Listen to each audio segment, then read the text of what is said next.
Mi propio hermano me robó, creyendo que sin eso yo no tendría futuro.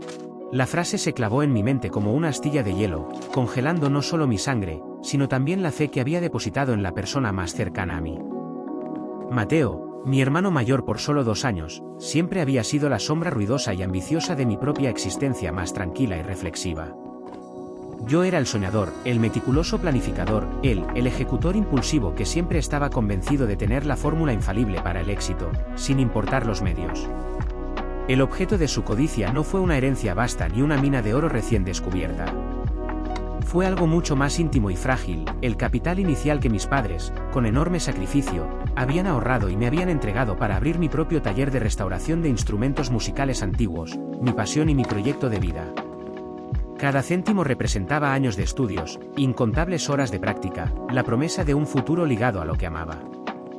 Yo había delineado cada paso, cada inversión en herramientas especializadas, cada contacto con coleccionistas y músicos.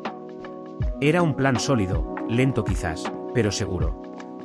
Mateo, por supuesto, lo veía diferente. Para él, mi meticulosidad era cobardía, mi paciencia, falta de visión. «Estás perdiendo el tiempo, Andrés», me había dicho una tarde, la noche antes de que el dinero desapareciera de mi cuenta de ahorros compartida, el acceso que sin malicia le había dado años atrás. «Esa plata puede multiplicarse por 10 en la bolsa si sabes cómo moverla.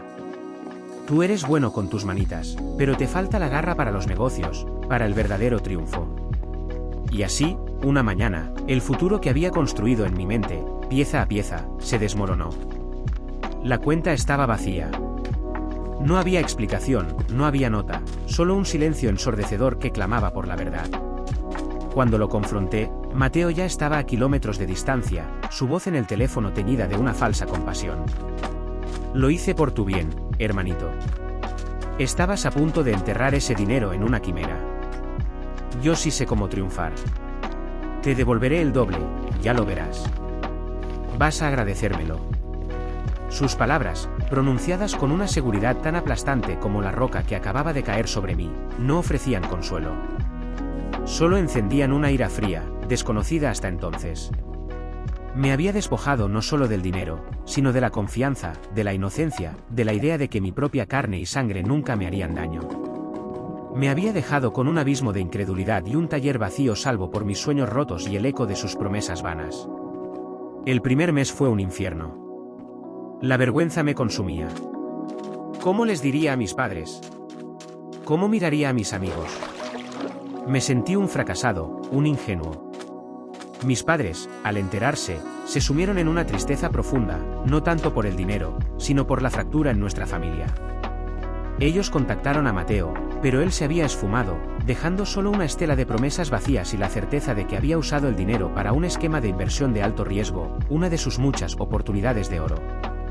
Pero la desesperación, a veces, es el crisol donde se forja la verdadera resiliencia. Una mañana, al verme el reflejo demacrado en el espejo, algo se encendió en mí. No iba a permitir que la traición de Mateo definiera mi vida. No iba a ser la víctima de su ambición desenfrenada. Si él creía que sin ese dinero yo no tenía futuro, le demostraría que se equivocaba. Que mi valor no reside en una cuenta bancaria, sino en mi tenacidad, en mis manos, en mi mente. Empecé de cero, literalmente. Vendí algunas herramientas menos especializadas para pagar el alquiler de un pequeño cuarto en un barrio modesto. Busqué cualquier trabajo. Fui lavaplatos en un restaurante, ayudante de carga en un almacén, repartidor. Mis manos, antes dedicadas a la delicada cirugía de la madera y el metal, ahora se curtían con el trabajo duro y repetitivo. Cada mañana, al levantarme antes del amanecer, el dolor físico era un recordatorio constante, pero también una extraña fuente de fuerza. Era un dolor honesto, ganado, a diferencia del que me había infligido mi hermano. Por las noches, exhausto, seguía estudiando. Devoraba libros sobre negocios, sobre marketing, sobre cómo construir una empresa desde la nada. No tenía el capital para mi taller soñado, pero tenía el conocimiento. Y, lo más importante, tenía una ética de trabajo inquebrantable, una lección aprendida a golpe de sudor. Comencé a aceptar pequeños encargos de reparación de instrumentos, trabajando en ese pequeño cuarto con herramientas básicas, invirtiendo cada euro ganado en mejorar mi equipo o en comprar materiales de segunda mano que podía restaurar. Mi reputación crecía lentamente, boca a boca, entre músicos que valoraban la honestidad y la calidad de mi trabajo. No prometía lujos, ofrecía excelencia. Mientras tanto, los rumores sobre Mateo llegaban a mí de vez en cuando a través de terceros. Al principio, historias de inversiones audaces, de coches caros y restaurantes de lujo. Parecía que su garra para los negocios estaba dando frutos, al menos superficialmente. Confieso que hubo momentos de amargura, de preguntarme si quizás él había tenido razón, si yo era demasiado lento, demasiado cauteloso. Pero esos pensamientos duran poco. Yo sabía lo que era construir algo con cimientos sólidos. Sabía el valor del trabajo honesto. Mi primer taller, un espacio compartido y modesto, fue un hito. Luego, con ahorros, compré un local propio, pequeño, pero mío. Lo cuerdo, lo adaptado con mis propias manos. Se convirtió en mi santuario, mi campo de batalla y mi victoria silenciosa. Poco a poco, mi clientela se expandió. Músicos de orquestas importantes, coleccionistas exigentes, incluso museos, confiaban en mi destreza. No solo restauraba instrumentos, les devolvía el alma, el tono original, la historia. Mi nombre, Andrés Vega, se convirtió en sinónimo de calidad y confianza en el sector. Mi empresa, Armonías Recuperadas, florecía, no por el dinero fácil, sino por mi compromiso inquebrantable con la excelencia y la integridad. La noticia del declive de Mateo fue gradual, dolorosa para quien la escuchaba, pero inevitable en el fondo. Sus oportunidades de oro se habían revelado como castillos de arena construidos sobre deudas y promesas vacías. Sus inversiones de alto riesgo se desplomaron. La gente a la que había prometido fortunas se volvió contra él.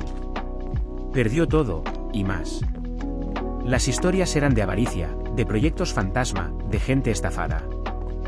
La misma garra que una vez me había robado, ahora lo había destrozado. Escuché que se había endeudado hasta el cuello, que había perdido su casa, que nadie quería darle trabajo. No sentí alegría, solo una profunda tristeza por la tragedia de una vida malgastada, por el hermano que había perdido mucho antes de que se quedara sin nada material. Pasaron casi 15 años desde aquella fatídica mañana.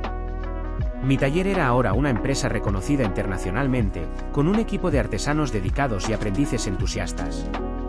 Había logrado todo lo que había soñado, y más, pero lo más importante era que lo había logrado a mi manera, con dignidad y esfuerzo.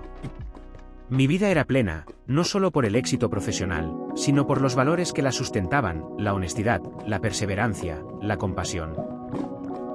Un día, la recepción de mi oficina me anunció que un señor pidió verme sin cita. Dijo que era asunto familiar urgente. Mi corazón dio un vuelco. En cuanto vi la figura encorvada y demacrada que entró en mi despacho, supe que era él. Era Mateo. Su cabello, antes brillante y cuidadosamente peinado, estaba descuidado y salpicado de cañas prematuras. Su traje, alguna vez símbolo de su ostentación, ahora colgaba rayo de su cuerpo flaco. Sus ojos, antes llenos de una arrogancia desmedida, estaban ahora vacíos, suplicantes.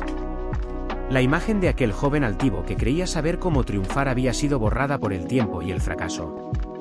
Se sentó frente a mí, sin atreverse a mirarme directamente a los ojos. El silencio llenó la espaciosa oficina, un contraste brutal con el pequeño cuarto donde una vez lloré su traición. Yo lo observé con una mezcla de emociones complejas, el dolor antiguo, la pena por lo que éramos, y la quietud que solo el paso del tiempo y el perdón pueden otorgar. Andrés, su voz era apenas un susurro roto. Necesito ayuda. Lo he perdido todo.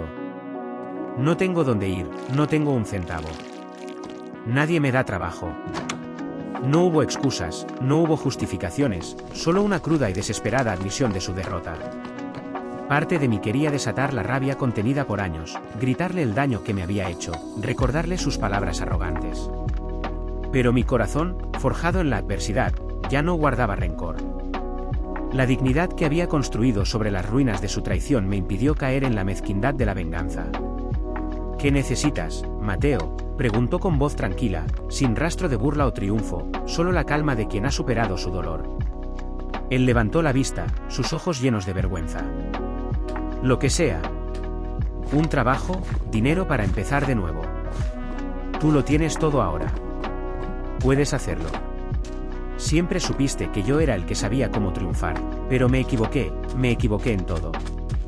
Sus últimas palabras fueron un eco distorsionado de las suyas, un reconocimiento amargo de su error. Mi respuesta no fue un cheque, ni una limosna fácil. Fue una oferta, una condición, una lección. Mateo, dije, sin rodeos, no te daré dinero sin más. Tampoco te ofreceré un puesto en mi empresa que no puedas ganarte con esfuerzo y honestidad. Pero sí te ofrezco una oportunidad. No una oportunidad de oro, como las que buscabas, sino una oportunidad para reconstruir, desde cero, tu propia dignidad. Tengo contactos con una fundación que ayuda a personas en tu situación a rehabilitarse, a aprender un oficio, a reinsertarse. Tendrás que empezar de nuevo, como yo lo hice. Tendrás que empezar de nuevo, como yo lo hice. Que trabajar duro, aceptar tus errores y demostrar que eres capaz de cambiar. Si estás dispuesto a eso, haré las llamadas. Si no, no hay nada más que yo pueda hacer por ti. Su rostro reflejaba una mezcla de decepción, y quizás, una tenue chispa de algo más, algo parecido a la esperanza. La traición había sido un acto de soberbia, de la creencia que el éxito se compraba o se robaba. Mi respuesta fue un acto de compasión, de la comprensión de que el verdadero éxito se construye, se gana y se comparte con integridad. No lo abracé, no lo perdoné con palabras explícitas, pero mi oferta fue un puente, tendido con la fortaleza que había obtenido de su propia traición. La balanza se había equilibrado, no por venganza, sino por la silenciosa, inquebrantable victoria de la dignidad sobre la ambición desmedida. La verdadera riqueza, al final, no estaba en el dinero, sino en el carácter forjado en el crisol de la adversidad. El dinero puede perderse, pero el carácter se forja en la adversidad. Mi hermano creyó que sin ese dinero yo no tendría futuro, y hoy comprendo que mi verdadero futuro empezó el día que me lo arrebató.